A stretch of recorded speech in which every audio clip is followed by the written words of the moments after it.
கல்யாண்ஜி சொல்லுவார், போருக்கு புறப்படுகின்ற பொழுதும் தேர்வுக்கு புறப்படுகின்ற பொழுதும் உன் வாயில் இருந்து யாருக்கேனும் ஒரு சொல் வந்தால் அது உண்மையாக உன் உள்ளத்திலிருந்து கிளம்பி வரட்டும்.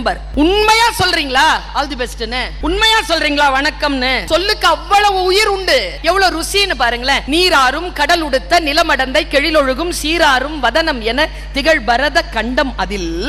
நீர் நிறைந்த கடலை ஆடையாக உடுத்தி இருக்கக்கூடிய நிலப்பெண்ணிற்கு முகமாக திகழ்வது பாரத திருநாடு. நீராறும் கடல் உடுத்த நிலமடந்தைக்கு எழிலொழுகும் சீராறும் வதனம் என திகழும் பரத கண்டம் அதில் தெக்கணமும் அதில் சிறந்த திராவிட திரு நல்நாடும் தக்க சிறு பிறைநுதலும் தரித்த நரும் திலகமுமே.